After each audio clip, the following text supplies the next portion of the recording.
এরপর পরই সেই পচা ডিম থেকে জাদু করে একটি সোনার ডিমের গাছ এনে দেয়। মা মিনা, কোথায় গিয়েছিলি রে মা? সেই কখন থেকে তোর জন্য ভাত বেড়ে নিয়ে বসে আছি, তুই ভাত খাবি না? মা, তুমি কি রান্না করেছো? আমার জন্য ডিম ভেজেছো? আমি ডিম ভাজা ছাড়া ভাতই খাবো না। রোজ রোজ এই আলু ভাজি আর ডাল খেতে আমার আর ভালোই লাগে না। তুমি তো জানো ডিম আমার খুব পছন্দ। মিনা, সব সময় শুধু ডিমের বাহানা করবি না তো। ঘরে কি এত টাকা আছে যে তোকে ডিম কিনে দিব? আলু ভাজি করেছি, ভাত খেয়ে নে। না মা, তুমি ডিম ভাজি করে না দিলে আমি ভাতই খাবো না। তুমি আমাকে ডিম ভাজি করে দাও। ডিম ভাজি ছাড়া আমি ভাতই খাবো না। তুমি আমাকে ডিম ভাজি করে দাও না মা। আমার যে ডিম ভাজি দিয়ে ভাত খেতে অনেক ভালো লাগে। প্রতিদিন এই আলু ভাজি ডাল খেতে আমার আর ভালো লাগে না মা। মারে, সবসময় এত জেদ করতে হয় না। আমার কাছে তো এত টাকা নেই যে তোকে রোজ রোজ ডিম কিনে খাওয়াবো। আমি কালকে তোকে ডিম কিনে ডিম ভাজি করে খাওয়াবো। এখন তুই এই আলু ভাজি দিয়ে ভাতটা খেয়ে নে না রে মা। না মা, তুমি এই একই কথা বলে প্রতিদিন আমাকে আলু ভাজি দিয়ে ভাত খাও। তুমি আমাকে আর ডিম ভাজি করে খাও না। রোজ রোজ এই আলু ভাজি দিয়ে আমার ভাত খেতে একদমই ভালো লাগে না। তুমি এই আলু ভাজি দিয়ে ভাত খাও, আমি খাবো না। মা মিনা, কোথায় যাচ্ছিস রে মা? না খেয়ে যাস না রে মা, ভাতটুকু তো খেয়ে যা। এই মেয়েটাকে নিয়ে আমি আর পারি না। আমার কাছে যে এত টাকা নেই। মানুষের বাড়িতে কাজ করে যে টাকা পাই তাতে তো কোনো রকমে সংসারটা চালাই। দেখি বাকিতে গিয়ে এক হালি ডিম পাই কিনা। আরে মিনা, তোকে কতক্ষণ ধরে খুঁজছি। এখানে বসে বসে তুই কি করছিস? চল আমরা খেলা করি। তুই জানিস আমার মনটা না আজ ভীষণ খারাপ। মা না আমাকে প্রতিদিন এক আলু ভাজি দিয়ে ভাত খেতে দেয়। আমার যে প্রতিদিন আলু ভাজি দিয়ে ভাত খেতে আর একদমই ভালো লাগে না। তাই আমার মনটা ভীষণ খারাপ। মাকে বলেছিলাম আমাকে একটা ডিম ভাজি করে দিতে। ডিম ভাজি দিয়ে ভাত খেতে যে আমার খুবই ভালো লাগে। কিন্তু মা বলল মার কাছে টাকা নেই, তাই এখন আর ডিম কিনেও দিতে পারবে না। ও, তুই ডিম ভাজি দিয়ে ভাত খেতে পারিস নি বলে মন খারাপ করে বসে আছিস? তুই আমার সাথে চল। আমাদের বাড়িতে তো অনেক মুরগি আছে। আমার মা তো অনেকগুলো মুরগি লালন পালন করে। মাকে বলবো তোকে একটা ডিম ভাজি করে দিতে। তুই আমার সাথে চল, তারপর তুই মজা করে ডিম ভাজি খেতে পারবি। তোর মা কি আমাকে ডিম ভাজি করে দিবে? আমি যাব না। তোর মা যদি আমাকে আবার বকা দেয়? আরে বাবা, আমার মা কিচ্ছু বলবে না। আমার মাকে যদি বলি তাহলে মা তোকে একটা ডিম ভাজি করে দিবে। আরে চল চল, কিচ্ছু হবে না। বাঘ মামা, আমাকে বাকিতে এক হালি ডিম দিতে পারবেন? আমি কিছুদিনের মধ্যেই আপনাকে টাকাটা দিয়ে দিব। আমার মেয়েটা যে ডিম ছাড়া একদমই ভাত খেতে পারে না। এক হালি ডিম দিলে আমার বড্ড উপকার হতো বাঘ মামা। আমি আপনাকে কিছুদিনের মধ্যেই টাকাটা দিয়ে দিব। এখন আমার হাতে টাকা নেই। টাকা থাকলে আপনাকে নগদ দিয়ে ডিমটা কিনে নিতাম। দিন না বাঘ মামা এক হালি ডিম বাকিতে। আরে শেফা, এইভাবে বাকিতে আমি কোনো ডিম দিতে পারবো না। এমনিতেই ডিমের অনেক দাম, তারপর যদি আমি তোকে বাকিতে ডিম দেই তাহলে তো আমার ব্যবসায় লাল বাতি জ্বলে যাবে। যা যা, আর বায়না করিস না তো। টাকা দিলে আমি ডিম দিতে পারবো। আমার দোকানের সামনে আর অযথা বিরক্ত করিস না। ভাগ মামা, আপনি আমার সাথে এমন আচরণ কেন করছেন? আমার স্বামী বেঁচে থাকতে আপনার কত উপকার করেছিল। লাগবে না আমার ডিম। আমি টাকা দিয়ে আপনার কাছ থেকে ডিম কিনে নিব। আজ আমার কাছে টাকা নেই বলে আমাকে কত অপমান করেছেন। চলে যাচ্ছে আমি। লাগবে না আমার ডিম। আরে যা যা, এসেছে বাকিতে ডিম নিতে, আবার বড় বড় কথা বলছে। ও মা, আমি মিনাকে নিয়ে এসেছি। মিনা তো আজকে সারাদিন ভাত খায়নি। ওর মা ওকে ডিম ভাজি করে দেয়নি বলে। তুমি মিনাকে একটা ডিম ভাজি করে ভাত খেতে দাও না গো মা। মিনা তো আজ সারাদিনই ভাত খায়নি। ঘরে তো এখন কোনো ডিম নেই। এখন আমি ডিম কোথায় পাবো? যা তো দেখি জমা এখান থেকে। ও মা, মিনাকে একটা ডিম ভেজে ভাত খেতে দাও না। আমাদের তো অনেক মুরগি, আর মুরগিগুলো তো প্রতিদিনই অনেকগুলো ডিম পাড়ে। সেখান থেকে মিনাকে একটা ডিম বেজে দাও না গো মা। ঝুমা, তুই একদম চুপ থাক। এক হালি ডিমের দাম জানিস কত টাকা? এত টাকার ডিম আমি ফ্রিতে খাইয়ে দিব মিনাকে?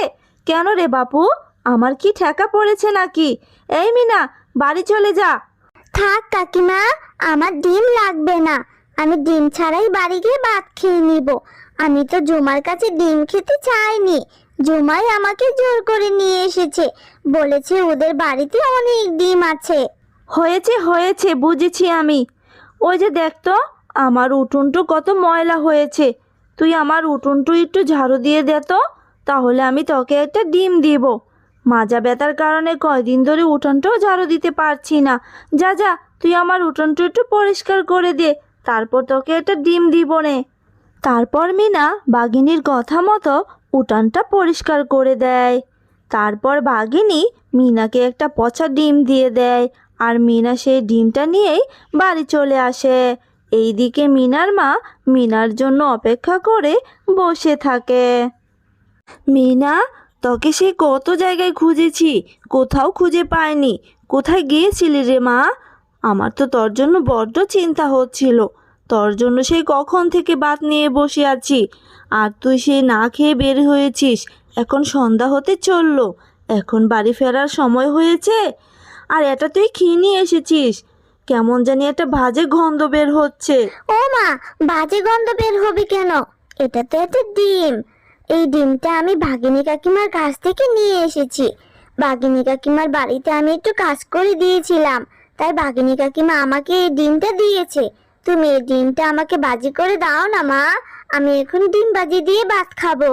কি, তুই সামান্য ডিমের জন্য ভাগিনীর বাড়িতে গিয়ে কাজ করেছিস? মিনা, এই দিনটাও আমাকে দেখতে হবে। তুই কেন গিয়েছিলি বল ভাগিনী বাবির বাড়িতে কাজ করতে?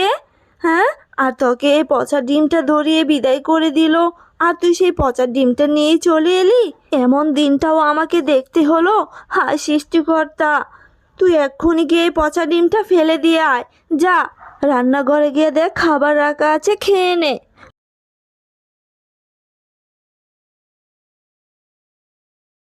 আমি তো ভালোর জন্য ডিমটা এনেছিলাম, মা তাহলে আমার সাথে রাগ করলো কেন? ও বুঝেছি, আমি অন্যের বাড়িতে কাজ করেছি বলে মা অনেক কষ্ট পেয়েছে। আমি এক্ষুনি এই ডিমটা ফেলে দিব। এরপর মিনা সেই ডিমটি তাদের রান্নাঘরে ফেলে চলে যায়। ইস, মেয়েটার কত কষ্ট! সামান্য একটা ডিমের জন্য সারাদিন ভাত খায়নি, অথচ সেই লুবি বাঘিনী মেয়েটাকে দিয়ে কাজ করিয়ে একটা পচা ডিম ধরিয়ে দিল। আমি এক্ষুনি এই পচা ডিম থেকে জাদু করে একটি সোনার ডিমের গাছ এনে দিব। তারপর তারা মা ও মেয়ে সেই সোনার ডিম বিক্রি করে সুখে দিন কাটাতে পারবে। এরপর পরই সেই পচা ডিম থেকে জাদু করে একটি সোনার ডিমের গাছ এনে দেয়। ও মা, কোথায় গেলে তুমি? তাড়াতাড়ি রান্নাঘরে আসো। দেখো মা, আমাদের রান্নাঘরে কি সুন্দর সোনার ডিমের গাছ হয়েছে, আর গাছে কত সোনার ডিমও ধরেছে মা। ও মা, তাড়াতাড়ি আসো তুমি। আরে মিনা, তাই তো দেখছি। আমাদের রান্নাঘরে সোনার ডিমের গাছ কোথায় থেকে এলো? কালকেও তো এখানে কোনো কিছু ছিল না রে মা। এটা কি করে হলো? আমি তো কিছুই বুঝতে পারছি না। সোনার ডিমের গাছ, এটা তো পুরোই অবাক কাণ্ড। যাক রে মা, ভালোই হয়েছে। এখন আমাদের আর কোনো অভাব থাকবে না। এই সোনার ডিমগুলো বিক্রি করলে আমরা খুব ভালোভাবে চলতে পারবো, আর তোর জন্য আমি ডিমও কিনে আনতে পারবো। তখন তুই মজা করে ডিমবাজি খেতে পারবি রে মা। নিশ্চয় আল্লাহ আমাদের উপর দয়া করেছে। হ্যাঁ মা, এখন থেকে তুমি এই সোনার ডিমগুলো বাজারে বিক্রি করবে আর অনেক টাকা পাবে। তারপর তুমি আমার জন্য ডিম কিনে নিয়ে আসবে। আমি এখন থেকে প্রতিদিন ডিম বাজি দিয়ে ভাত খাবো। এ কি মজা! আমার তো অনেক খুশি লাগছে মা। আরে আরে, এই শেফার আগ গাছে তো দেখছি কারেন্ট দেয়া। আমাকে বাঁচাও! টিয়া, আমি কাজে যাচ্ছি রে মা, তুই সাবধানেই থাকিস। আমি কাজ শেষ করে তাড়াতাড়ি চলে আসবো। আচ্ছা মা, যাও, তবে তাড়াতাড়ি চলে এসো। আর আসার সময় আমার জন্য কিন্তু একটা আখ নিয়ে আসবে। বাজারে না নতুন নতুন আখ উঠেছে, আমার খুব আখ খেতে ইচ্ছে করছে মা। আখ খেতে কি যে মজা! আচ্ছা ঠিক আছে রে মা, আমি বাড়ি ফেরার সময় তোর জন্য বড় একটা আখ নিয়ে আসবো। এরপর তুই মন ভরে খাবি। এবার আমি আসি রে মা, আমার যে বড্ড দেরি হয়ে যাচ্ছে।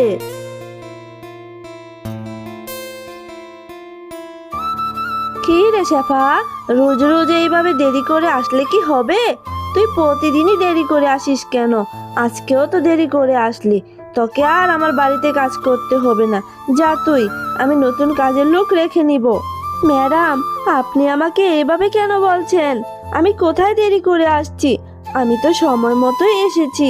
এইভাবে আমাকে কাজ থেকে বের করে দিবেন না ম্যাডাম। আমার মেয়েটাকে নিয়ে যে না খেয়ে মরতে হবে। আরে তুই খেয়ে থাকবি নাকি না খেয়ে মরবি সেটা দেখার দায়িত্ব কি আমার নাকি? আমি নতুন কাজের লোক পেয়েছি, তাকে সস্তায় রাখতে পারবো। যা তো এখন, এত কথা বাড়াস না। ম্যাডাম যে কাজ থেকে তাড়িয়ে দিয়েছে, এখন যে আমি কোথায় যাব আর কি করব কিছুই তো বুঝতেছি না। মেয়েটা আমার একটা আখ খেতে চেয়েছে। যাই, আমি বরং বাজার থেকে একটা আখ নিয়ে বাড়ি ফিরে যাই। এরপর শেফা বাজার থেকে আখ নিয়ে বাড়ি চলে যায়।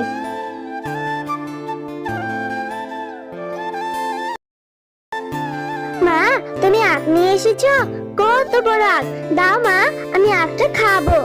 ও মা, তোমার এমন মন খারাপ কেন গো? তুমি এমন চুপচাপ কেন?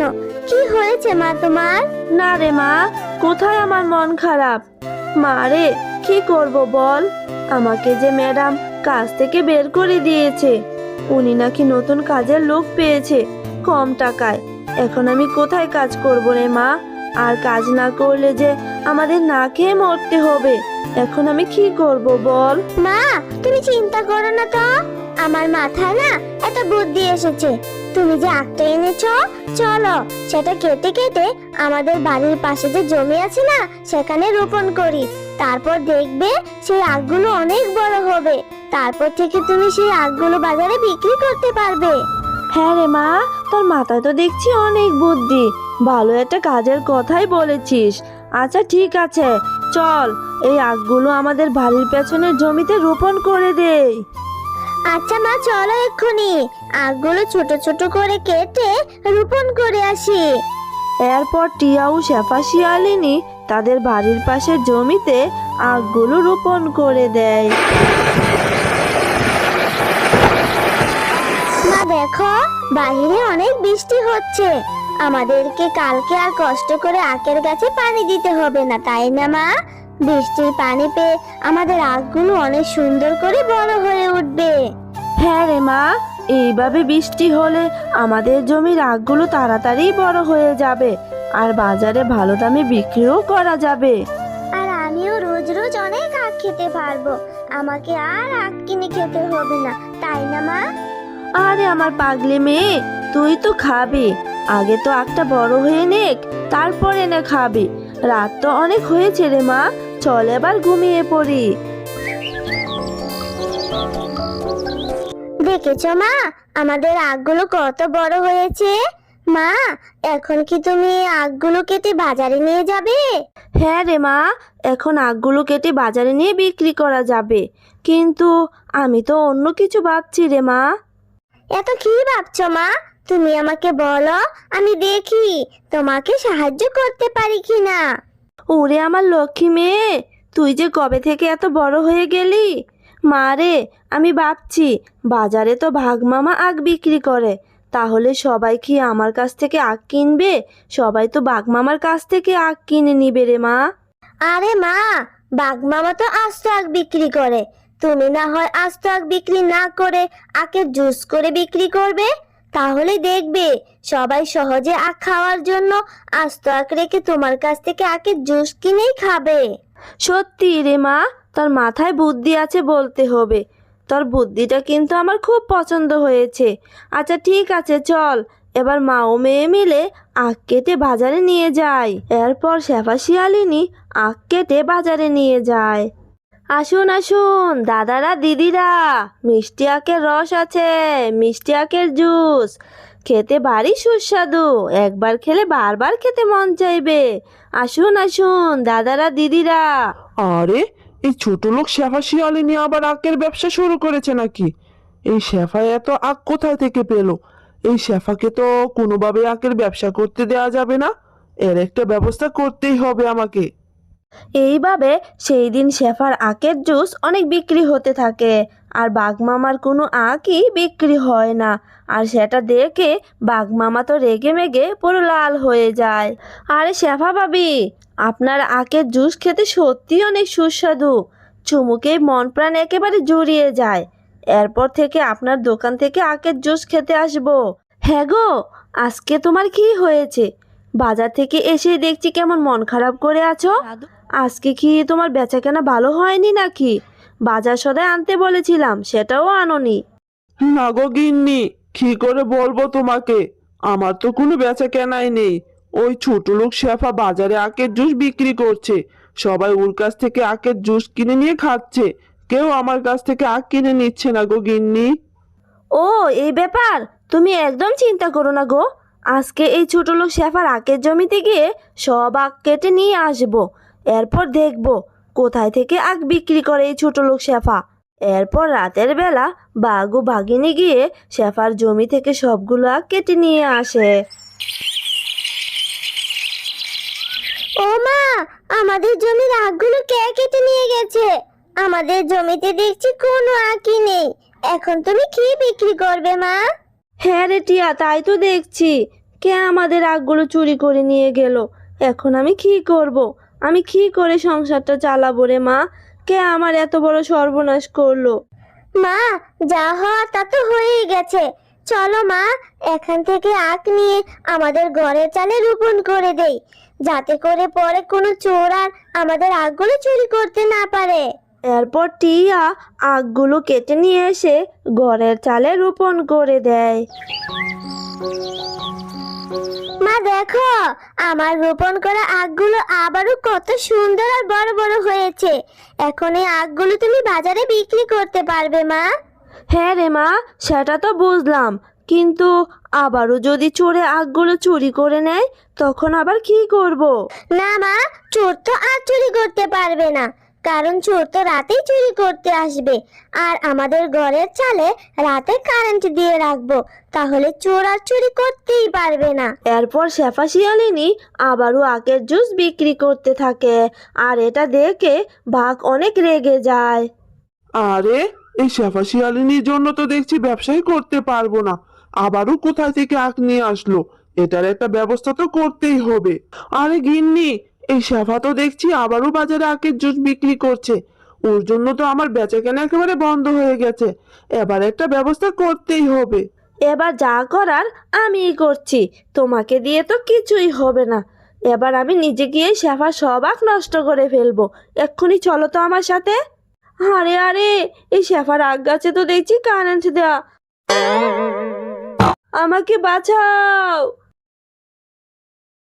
হ্যালো বন্ধুরা, গল্পটি ভালো লেগে থাকলে চ্যানেলটি সাবস্ক্রাইব করে দিও আর পাশে থাকা বেল আইকনে প্রেস করে আমার পাশেই থেকো।